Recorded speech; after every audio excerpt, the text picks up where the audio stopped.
Good evening, and welcome to the Desperate Filmmaker News Network. I am the Desperate Filmmaker, and this is your news for today. As the world begins to open up following over a year of lockdowns, Zoom meetings and self-isolation, many people find themselves uncomfortable with the idea of meeting their friends and colleagues in person again.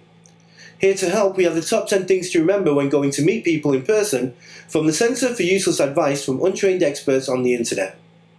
Number 1. Shower. You might not be able to smell it anymore, but everyone else still can. Now you're actually physically in the same room or on public transport.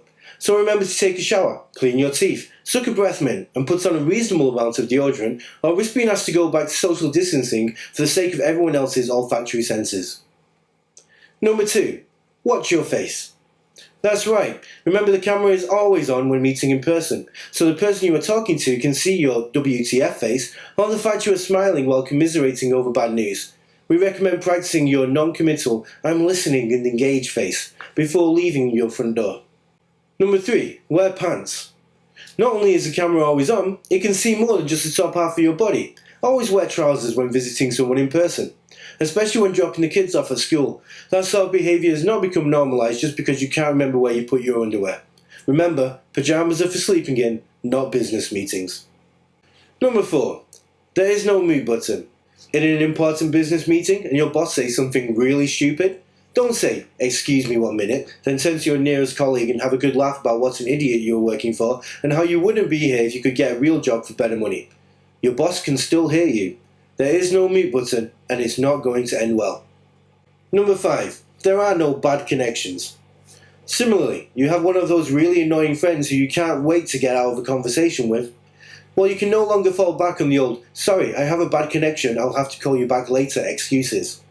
We recommend practicing your in-person excuses before attempting to re-engage in social behaviour, such as, "I'm so sorry, I'm late for an appointment to kill myself," or the always reliable, "Please, f*** off." Number 6.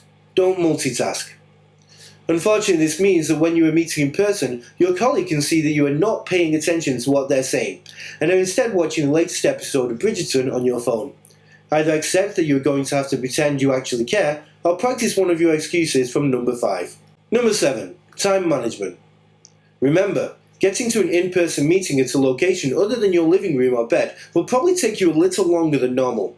You probably can't prepare for a 10 AM meeting by falling out of bed at 9:55 AM, staggering to your computer and switching it on just in time. Remember to plan for extra time to travel to the meeting place and, of course, to take a shower and find your trousers before you leave. Number 8. Eating out.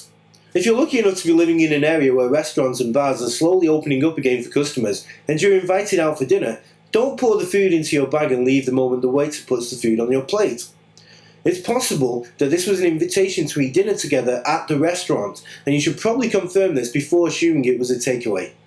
Number 9. No more meetings on the toilet.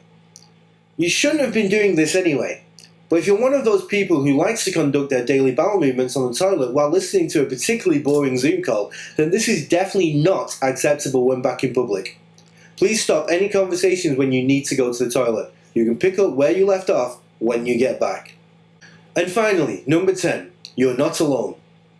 Okay, you're maybe mostly alone, but you're not alone in hating other people just as much as you do. Remember, everyone else is probably just as annoyed with having to meet you as you are with having to meet them. If you see someone else getting annoyed by your presence, just give an understanding nod, and "I get it" look, and say, "Yeah, forget this, I'll give you a Zoom later," and leave. If you enjoyed this video, please remember to share, like, comment, subscribe, and click the notification bell so you'll be notified next time we post a Desperate Filmmaker video. If you'd like to check out the last Desperate Filmmaker video, just click here. And if you'd like to see more of my short films and other work on my YouTube channel, just click here.